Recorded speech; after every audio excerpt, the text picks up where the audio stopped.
BJP পরিচালিত মাথাভাঙ্গা ২ নম্বর ব্লকের বড় শোলমারি পঞ্চায়েত প্রধানের বিরুদ্ধে নানা অভিযোগ তুলে প্রধানের দফতরে তালা ঝুলিয়ে পঞ্চায়েত অফিসের সামনে বিক্ষোভ দেখায় স্থানীয় তৃণমূল নেতৃত্বরা।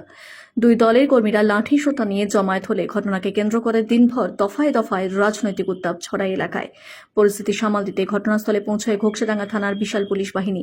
পুলিশ গিয়ে জমায়েতকারীদের সরিয়ে দেয়।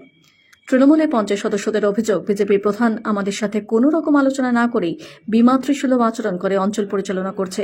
বড় শোলমারি তৃণমূল কংগ্রেসের অঞ্চল সভাপতি গোপাল রায়ের অভিযোগ, প্রধান নিয়মিতভাবে দফতরে আসে না, ফলে সাধারণ মানুষ পরিষেবা পাচ্ছেন না।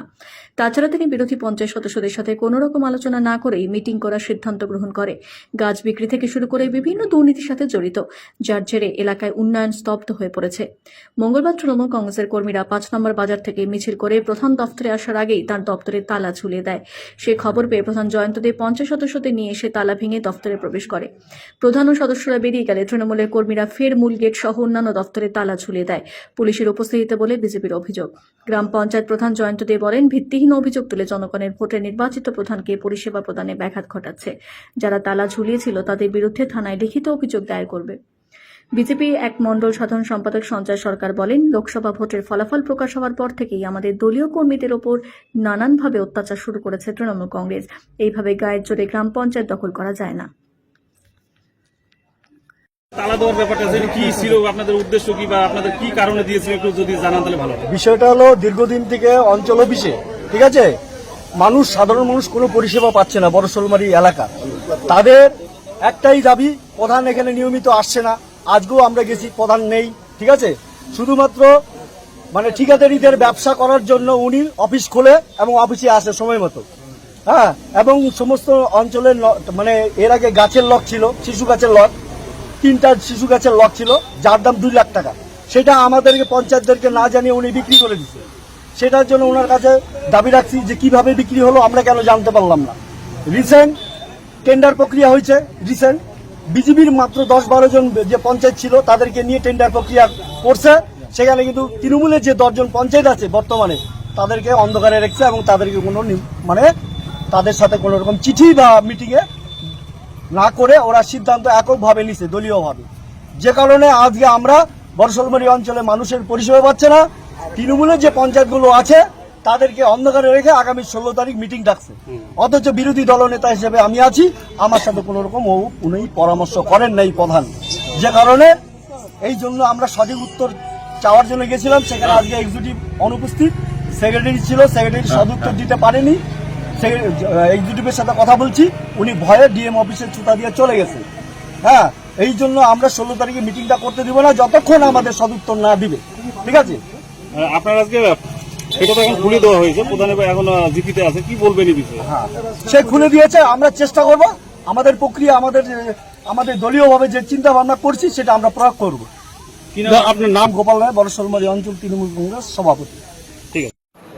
তৃণমূল কংগ্রেস সমর্থিত কিছু লোক আপনার তালা লাগিয়েছিল বিভিন্ন অভিযোগ তুলে। এখন দেখছি আপনি বসে আছেন, বিষয়টা কতটুকু জানেন বা কি বলবেন? প্রতিদিনের মতো আমি গতকালকেও আমি ওই 12টার সময় অফিসে আসি, আজকেও আমি অফিসে আসব। হঠাৎ করে জানতে পারলাম তৃণমূলের যে অঞ্চল কার্যালয় 5 নম্বর বাজারের, সেখান থেকে ওরা মিছিল করে এসে তৃণমূলের কিছু হারমাত বাহিনী কর্মী সমর্থক তারা আমার রুমটা এসে তালা লাগিয়ে দেয় এবং তালা লাগানোর আগে তারা একটা অভিনব কৌশল অবলম্বন করে। আমার এখানে সিসি ক্যামেরা আপনারা দেখছেন, ওরা মেন সুইচটাকে ডাউন করে দেয় ইলেকট্রিকের, যাতে কোনো রেকর্ড না থাকে। পরে আমার মিটিং 16 তারিখে মিটিং ডাকা আছে, সাধারণ সভা। সেখানে আমাদের, আপনারা জানেন, আমাদের যে কাওয়ার ঘাট, সেখানে আমাদের ডাক করতে হবে, ঘাটের ডাক করতে হবে, কারণ মানুষের পারাপার করতে অসুবিধা হচ্ছে। সাধারণ সভায় ওই এজেন্ডা রাখা হয়েছে এবং আমাদের অনেক রাস্তাঘাটের অবস্থা বেহাল, সেগুলোকে আমাদের সংস্কার করতে হবে। অনেক রাস্তা পাকা করতে হবে, জলের কাজ করতে হবে, সংস্কার করতে হবে। মানুষের ভাতা বন্ধ হয়ে যাচ্ছে ওই আধার কার্ডের কারণে বা ব্যাংকের অ্যাকাউন্টের অসঙ্গতির কারণে। সেগুলো কাগজপত্র আমাদের গ্রাম পঞ্চায়েত অফিসে জমা নেওয়া হচ্ছে। তো অতর্কিত তারা হঠাৎ করে এসে আমার সাথে কোনো আলোচনা ছাড়া তাদের কি অভিযোগ আছে সেই মিটিংয়ে এসে বলবে, তাদের দলীয় প্রতিনিধি থাকলে তারা বলবে, অভিযোগ থাকলে সেটা আমরা আলোচনার ভিত্তিতে সমাধান করব। কিন্তু মানুষের পরিষেবা বন্ধ, একটা গ্রাম পঞ্চায়েত অফিসকে বন্ধ করে প্রধানের অফিসকে তালা দিয়ে, হল ঘরে তালা দিয়ে, এটা করাটা ঠিক না। পরে আমাদের এলাকার লোক কিছু খেপে গিয়ে বড়শোলমারি এলাকার লোকজন ক্ষিপ্ত হয়ে যে পরিষেবা বন্ধ হচ্ছে এবং আমাদের ভারতীয় জনতা পার্টির কর্মী সমর্থকও ছিল কিছু, তারা এসে বিক্ষোভ প্রদর্শন করে। আমি পঞ্চায়েতদের, আমাদের এই যে পবিত্র বাংলার পঞ্চায়েত, নারায়ণ বর্মন পঞ্চায়েত, তাদেরকে আমি বলি তারা এসে আমার উপস্থিতিতে আমার রুমটাকে কেন তারা আসবে? এখানে আমি মানুষের পরিষেবা দেওয়ার জন্য আসি। তৃণমূল কংগ্রেসেরও পঞ্চায়েত আছে, প্রত্যেকে আমরা কাঁধে কাঁধ মিলিয়ে আগের থেকে আমরা কোনো রকম বৈষম্য না করে কাজ করার চেষ্টা করছি। তাদের কি কথা আছে, বক্তব্য আছে, আলোচনার ভিত্তিতে আমরা করব। এমনকি আমাদের অফিস স্টাফকে জঘন্য ভাষায় মদ্যপ অবস্থায় কয়েকজন দুষ্কৃতী এসে গালিগালাজ করে, মারতে পর্যন্ত উদ্যত হয়। এই তো পরিস্থিতি, এভাবে চললে কিভাবে মানুষের পরিষেবা দেওয়া যাবে? তার জন্য আমরা এসে আমার উপস্থিতিতে আমরা তালাটাকে ভেঙে দিই এবং যারা এই কাজের সাথে, জঘন্য কাজের সাথে যুক্ত আছে তাদের বিরুদ্ধে আমি ঘোষাডাঙ্গা থানায় এফআইআর দায়ের করবো। এটুকুই আমার কথা। আবার একই রকম পরিস্থিতি হলে আমি একই রকম পদ্ধতি অবলম্বন করব। এলাকার লোকের কাছে আমি বলবো, বড়শোলমারি সাধারণ জনগণের বিচার করবেন যে প্রধান অফিসে কাজ করার জন্য, পঞ্চায়েতের কর্ম করার জন্য আমরা আজকে প্রতিনিধি হয়েছি। এখানে বসে কোনো পার্টিবাজি করার জন্য আমরা আসিনি। আমরা পরিষেবা দেওয়ার জন্য, তাদের অভাব থাকতেই পারে, কাজ করলে 100টার মধ্যে 2টা ভুল হতে পারে, ভুলটা দেখিয়ে দিবে, আমরা সংশোধন করে কাজ করব। কি নাম আপনার? জয়ন্ত দেব, বড়শোলমারি গ্রাম পঞ্চায়েত প্রধান।